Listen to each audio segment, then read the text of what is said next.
대학 속담. 안녕하세요.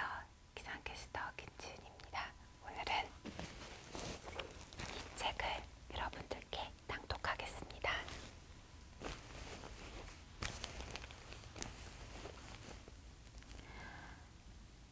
나는 이 책에서 운명론을 주장할 생각은 없다.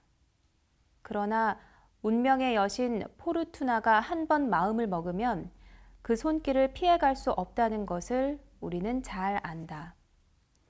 극작가 요한 폰 실러는 이를 두고 이 세상에 우연이란 없다. 아무리 사소하게 보이는 일도 운명의 저 깊은 곳에서 흘러나온다라고 말했다.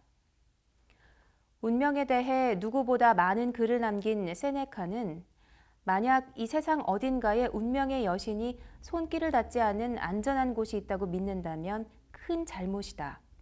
자연은 그와 같이 정지된 것은 아무것도 창조하지 않았다라고 말했다.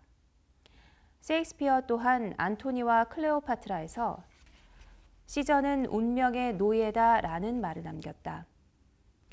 우리식 속담으로 바꾸면 팔자 도망은 못한다쯤에 해당하겠다. 우리의 집단 무의식에 팔자소관이라는 말이 각인되어 있다면 저 옛날 로마인의 집단 무의식에는 운명의 여신 포르투나가 존재했다. 그녀는 로마 시대의 수없이 많은 동전의 뒷면에 새겨지며 그 시대 민중의 삶에 영향을 미쳤다. 그녀는 한 손에는 풍요의 뿔을, 다른 한 손에는 방향타를 잡고 있었다고 한다. 풍요의 뿔은 그녀가 마음먹은 누구에게나 행운을 베푸는 힘의 상징이었다. 반대로 방향타는 그녀의 마음대로 누군가의 운명을 바꿀 수 있는 힘을 나타냈다. 그래서 셰익스피어는 또 이렇게 말하고 있다. 운명은 키를 잃은 배와 같다라고. 그 시대 사람들은 불운한 운명에 부딪히면 자신이 포르투나로부터 선택받지 못했다고 생각했다. 그리하여 절망하거나 아니면 조용히 운명의 부침을 받아들였다. 예를 들어 스토아 철학의 창시자인 제논은 배가 조난당해 모든 짐이 바다에 빠졌다는 사실을 확인하고는 이렇게 말했다. 운명의 여신이 내게 물질의 방해에 초연한 철학자가 되라고 명령하는 것이로군. 당시 제논이 뒤를 이은 스토아 학파 철학자들 역시 갑작스런 빈곤이 닥치면 모든 것을 뒤로하고 조용히 집을 떠나는 것을 원칙으로 삼았다고 한다. 하지만 우리는 제논처럼 되기 어렵고 젊은 날에는 더욱더 그러한 운명의 손길을 인정하기가 쉽지 않다. 하지만 운명의 부침에 관해서라면 우리는 일상으로 그것과 마주한다고 해도 과언이 아니다. 그럼에도 불구하고 그 순간의 불행과 비극 앞에서 익숙해질 수 있는 사람은 결코 없다. 그것 또한 우리가 안고 가야 할 삶의 무게인지도 모른다. 그래서 나는 차라리 현실에서 일어나는 비극보다는 소설 속 인물들의 사례를 대입해 보기로 한다. 버락 오바마와 빌 게이츠가 굉장한 독서가인 건 잘 알려진 사실이다. 해마다 자신들이 읽은 책 몇 권을 추천 도서로 선정해 알리는 것만으로도 유명하다. 책 읽기에 힘의 보탬이 되는 일인 만큼 나처럼 활자 중독인 사람에게는 반가운 일이다. 그 두 사람의 추천 도서 목록에 나란히 오른 소설 한 권을 최근에 읽었다. 미국 작가 에이모 토울스의 장편 소설 모스크바의 신사가 그것이다. 다른 사람들은 어떨지 몰라도 내가 이 책을 읽고 나서 가장 먼저 떠올린 것은 운명의 여신 포르투나의 손길에 관한 것이었다. 소설의 주인공은 30대 러시아 귀족 알레산드르 로스토프 백작이다. 모스크바에 자리한 메트로폴 호텔의 스위트룸 장기 투숙자로 문자 그대로 화려한 귀족의 삶을 살아가고 있었다. 하지만 볼셰비키 시절의 러시아에서 귀족의 삶이란 이미 비극의 한 발을 들여놓고 있는 셈이었으니 그 역시 예외는 아니었다. 몇 년 전에 쓴 시 한 편이 볼셰비크의 눈밖에 나는 바람에 종신가택연금형을 선고받게 된 것이다.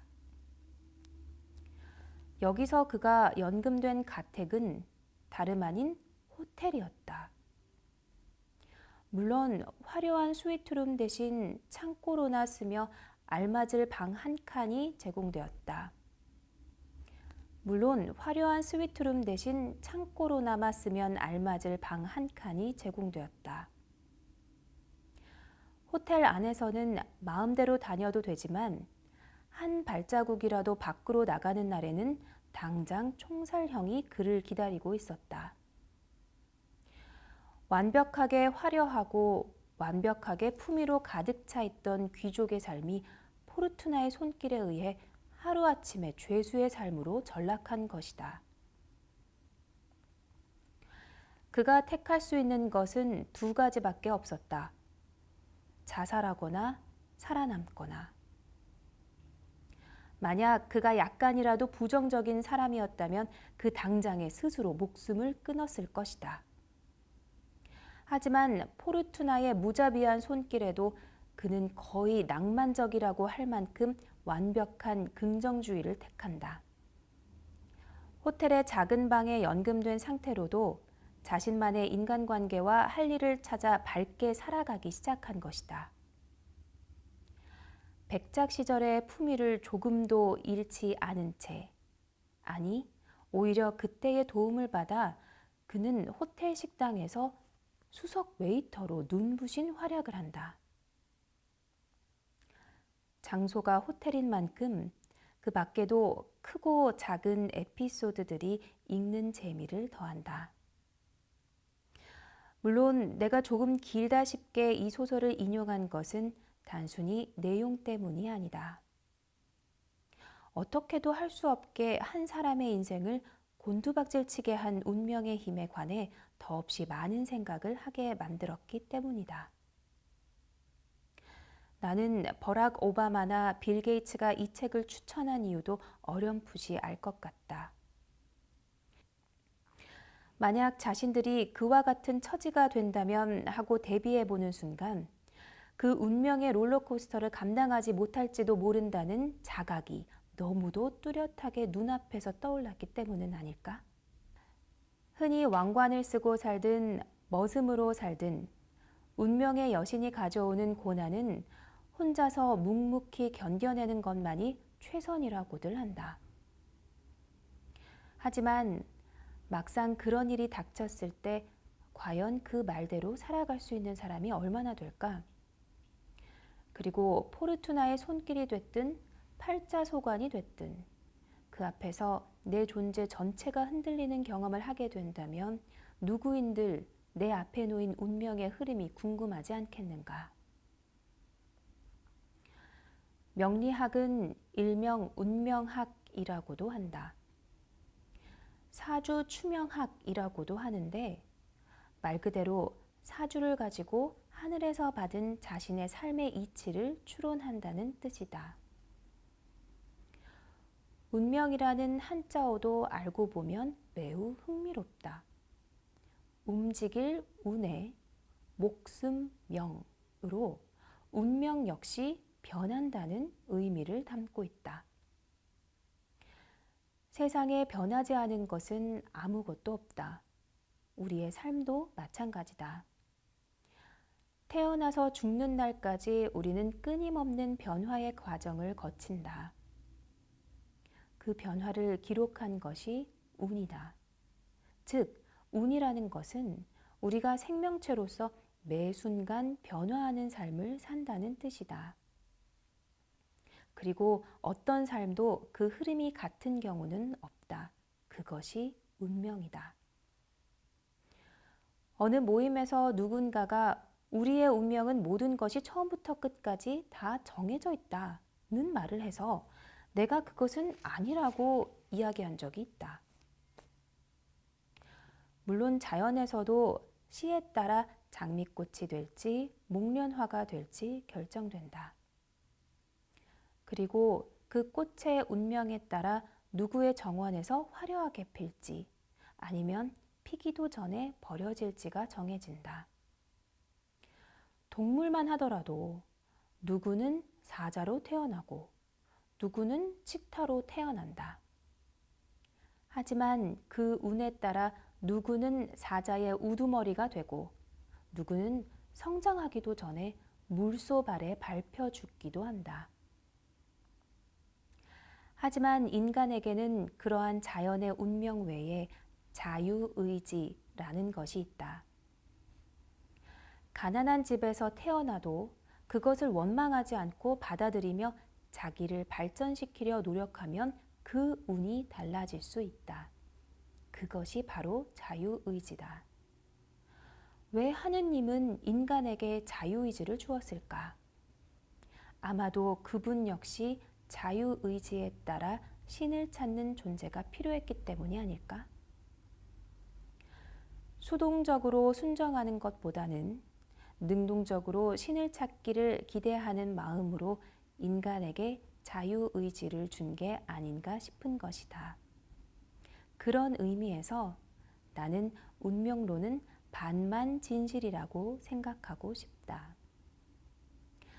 살다 보면 누구나 어느 한때 포르투나의 불운한 손길에서 벗어나기 어려운 시기를 겪는다.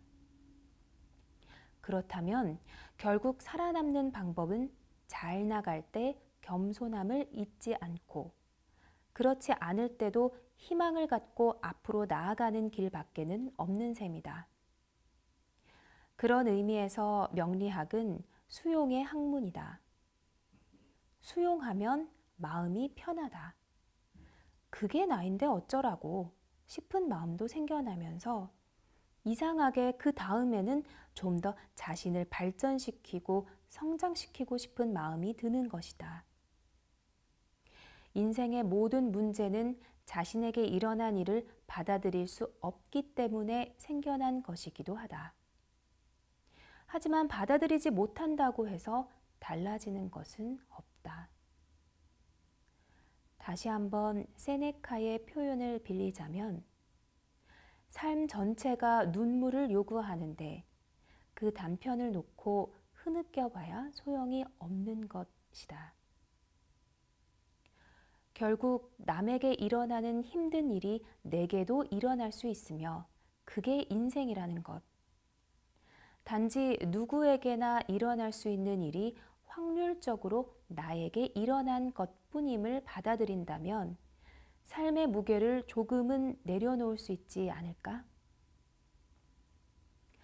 모스크바의 신사가 보여준 것처럼 가능한 한 품위를 잃지 않고 그럴 수만 있다면 인생에서 더 바랄 것이 없으리라.